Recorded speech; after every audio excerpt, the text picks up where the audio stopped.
Jadi baik teman-teman, kami dari kelompok 8 metode survei sampel. Di sini kami akan menjelaskan materi tentang pendugaan parameter.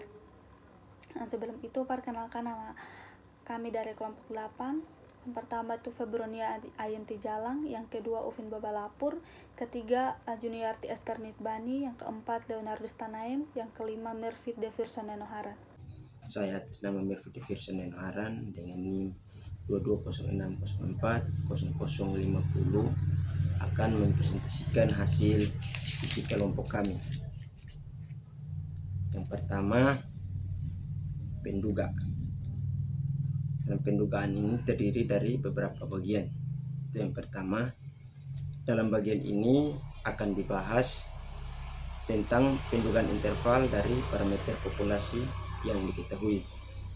Yang kedua, pendugaan parameter dilakukan karena umumnya kita tidak dapat mengetahui seluruh populasi yang jumlahnya cukup besar.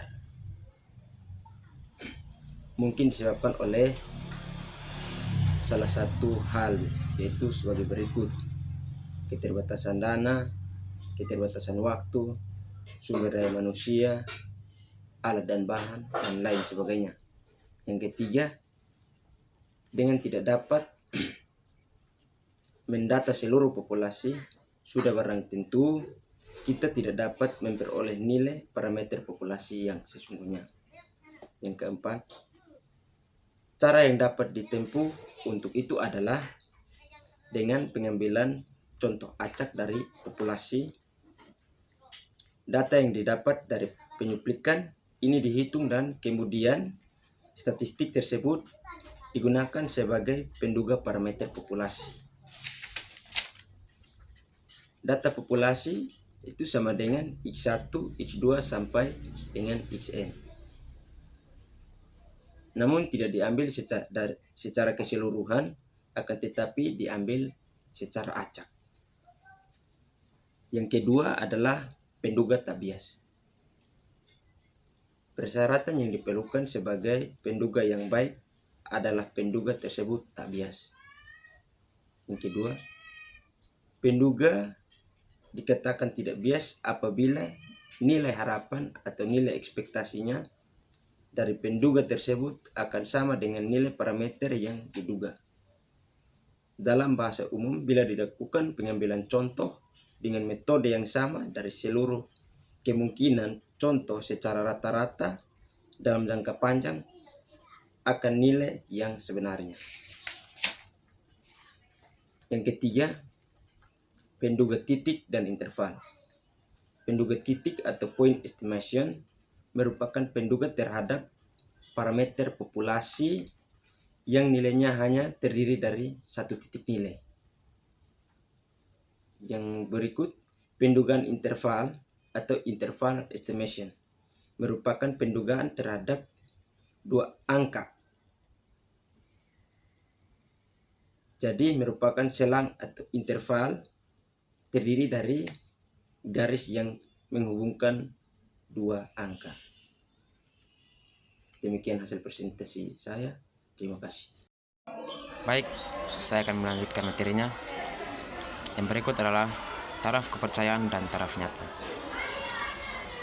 Taraf kepercayaan adalah ukuran seberapa yakin kita bahwa kesimpulan statistik yang kita buat adalah benar di bawah kondisi tertentu.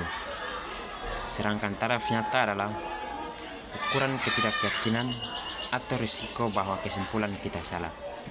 Jadi, semakin tinggi taraf kepercayaan, semakin kecil kemungkinan kesimpulan kita salah. Atau dengan kata lain, semakin rendah taraf nyatanya. Taraf nyata. Taraf nyata dilambangkan dengan alfa, yaitu nilainya berada di antara 0 sampai dengan 1. Taraf kepercayaan dilambangkan dengan 1 kurang alfa. Secara sistematis dapat kita nyatakan bahwa taraf kepercayaan ditambah dengan taraf nyata hasilnya sama dengan 1. Penduga titik bagi mu. Penduga titik untuk mu dilambangkan dengan mu topi, yaitu rata-rata dari data contoh atau sampel. Dengan rumusnya adalah mu topi sama dengan X bar sama dengan 1 per N sigma I sama dengan 1 sampai N XI. Yang berikut penduga titik bagi sigma kuadrat. Penduga titik untuk ragam populasi atau sigma kuadrat itu dilambangkan dengan sigma kuadrat topi dan dalam sampel dilambangkan dengan S kuadrat, yaitu ragam contoh. Dengan rumusnya adalah sigma kuadrat topi sama dengan S kuadrat sama dengan 1 per N kurang 1 dikali sigma I sama dengan 1 sampai N XI kuadrat kurang sigma I sama dengan 1 sampai N XI dikuadratkan per N. Yang berikut penduga interval bagi sigma kuadrat, di mana di sini sigma kuadrat itu adalah varians populasi. Penduga interval atau selang kepercayaan dua arah 100 dikali 1 kurang alfa persen bagi sigma kuadrat adalah N kurang 1 dikali S kuadrat dibagi K kuadrat alfa per 2 dengan derajat kebebasan N kurang 1 lebih kecil dari sigma kuadrat lebih kecil N kurang 1 dikali S kuadrat dibagi K kuadrat 1 kurang alfa per 2 dengan derajat kebebasan N kurang 1. Untuk lebih memahami tentang penduga interval sigma kuadrat atau varian populasi, kita akan membahas soal berikut. Sebuah pabrik baterai mengambil 9 buah sampel untuk diukur daya tahan baterai tersebut. Setelah diteliti, ternyata rata-rata daya tahan baterai tersebut adalah 20 jam dengan simpangan baku 3 jam. Pada kisaran berapa perusahaan tersebut akan menaksir simpangan baku dalam jam kemampuan populasi baterai produknya tersebut? Gunakan selang kepercayaan 99%, asumsi bahwa umur baterai menyebar normal. Untuk menyelesaikan soal tersebut, kita menggunakan penduga interval bagi sigma kuadrat atau varian populasi, yaitu N kurang 1 dikali S kuadrat dibagi K kuadrat alfa per 2 dengan derajat kebebasan N kurang 1 lebih kecil dari sigma kuadrat lebih kecil N kurang 1 dikali S kuadrat dibagi K kuadrat 1 kurang alfa per 2 dengan derajat kebebasan N kurang 1. Tentu kita sudah ketahui tadi dalam soal di mana di sini N itu adalah ukuran sampel dan S kuadrat itu adalah varian sampel dan K kuadrat itu merupakan nilai kritis yang kita dapatkan dari tabel K kuadrat. Untuk memperoleh nilai kritis pada tabel K kuadrat ini, kita melihat nilai dari alfa dan derajat kebebasan. Dalam soal yang akan kita bahas dan yang akan kita selesaikan tadi, itu diketahui bahwa N atau ukuran sampelnya itu 9 dan S kuadrat atau varian sampelnya itu 3 dan selang kepercayaannya itu 99%, maka alfa atau taraf signifikansinya itu 0,01. Setelah kita taraf signifikansinya itu 0,01. Untuk nilai-nilai yang sudah diketahui dalam soal tadi, kita substitusikan ke dalam penduga interval bagi sigma kuadrat atau varian sampel. Setelah itu, kita akan melakukan perhitungan. Setelah nilai tersebut disubstitusikan dan dilakukan perhitungan, maka akan mendapatkan hasil 9 kurang 1 dikali 3 kuadrat dibagi 21,955 lebih kecil dari sigma kuadrat lebih kecil dari 9 kurang 1 dikali 3 kuadrat dibagi 1,344. 21,955 ini nilai tersebut didapatkan dari tabel K kuadrat, di mana nilai tersebut itu adalah nilai kritis pada tabel K kuadrat. Untuk mendapatkan nilai kritis ini, di sini kita melihat nilai signifikansi atau nilai alfanya itu di 0,005 dan derajat kebebasannya itu 8. Maka akan diperoleh atau kita mendapatkan hasil pada tabel nilai Chi kuadrat itu adalah 21,955. Dan untuk nilai 1,344 ini itu didapatkan dari nilai kritis pada tabel Chi kuadrat juga. Di sini kita melihat nilai alfa atau tarak signifikansinya itu di alfa sama nilai alfa atau tarak signifikansinya itu di alfa sama dengan 0,995 dan derajat kebebasan 8. Maka akan diperoleh hasil atau nilai kritisnya itu 1,344. Setelah dilakukan perhitungan, maka hasilnya menjadi 3,279 lebih kecil dari sigma kuadrat, lebih kecil dari 53,571. Dan untuk simpangan bakunya itu, nilainya itu berada di antara 1,81 sampai 7,37. 7,32.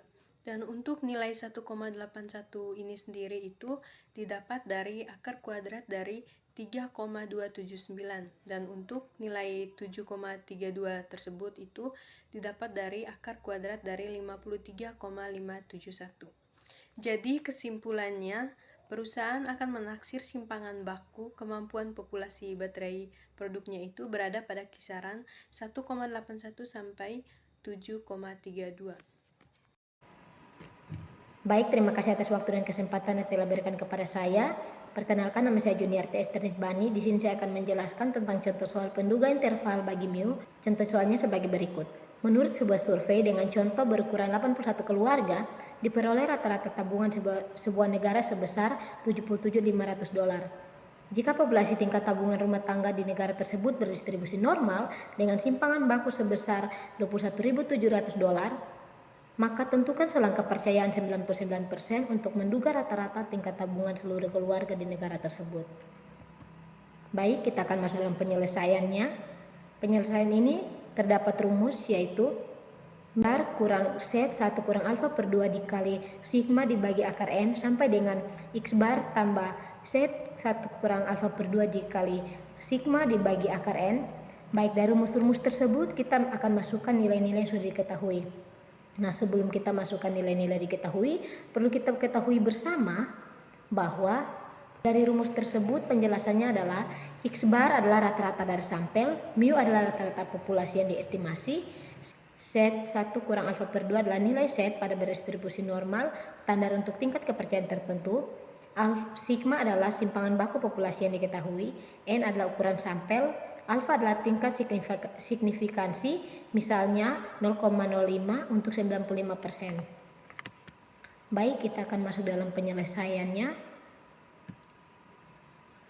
Dalam rumus ini kita sudah ketahui bersama bahwa X bar adalah 77.500, Z 1 kurang alfa per 2 adalah 0,99950, sedangkan sigma adalah 21.700 dan akar N adalah 81.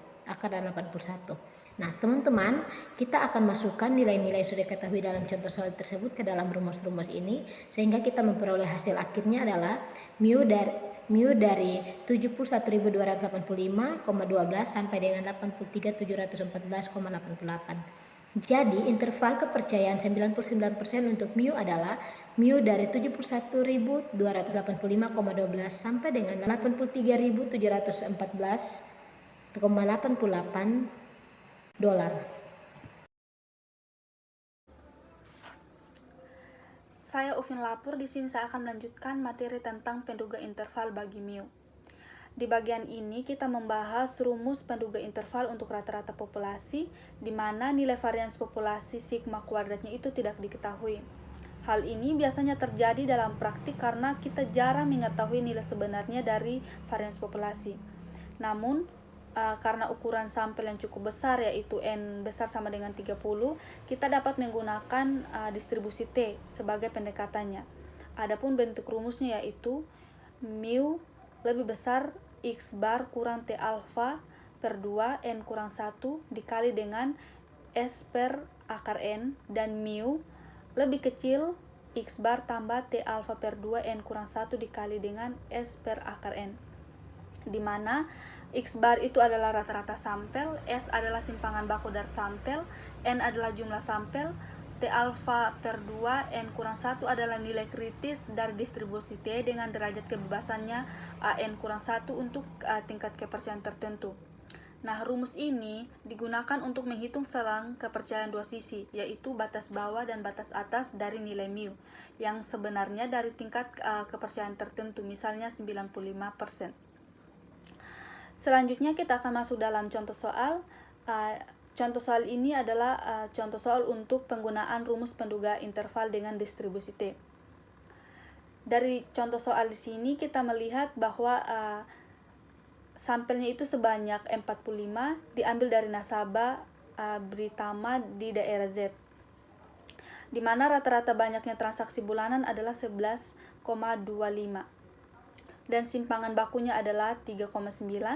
Kita diminta untuk menentukan selang kepercayaan 95% untuk rata-rata banyaknya transaksi bulanan di daerah tersebut. Artinya, kita akan menghitung batas bawah dan batas atas dari rata-rata populasi berdasarkan data sampel yang ada dengan tingkat kepercayaan 95%.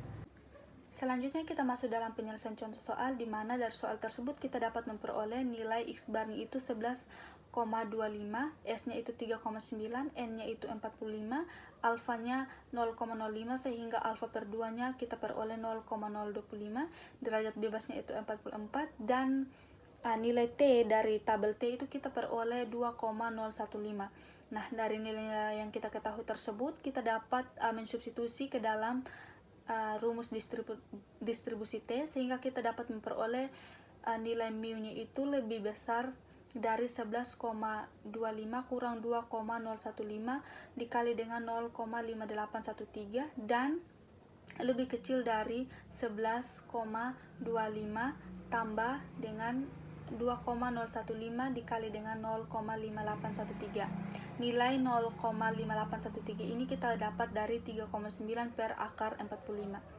Nah, selanjutnya kita memperoleh nilai mu-nya itu lebih besar dari 10,0784 dan lebih kecil dari 12,4216. Jadi interval kepercayaan 95% untuk mu di sini adalah mu lebih besar dari 10,08 dan lebih kecil dari 12,42. Di sini kita menggunakan pembulatan 2 desimal. Terima kasih.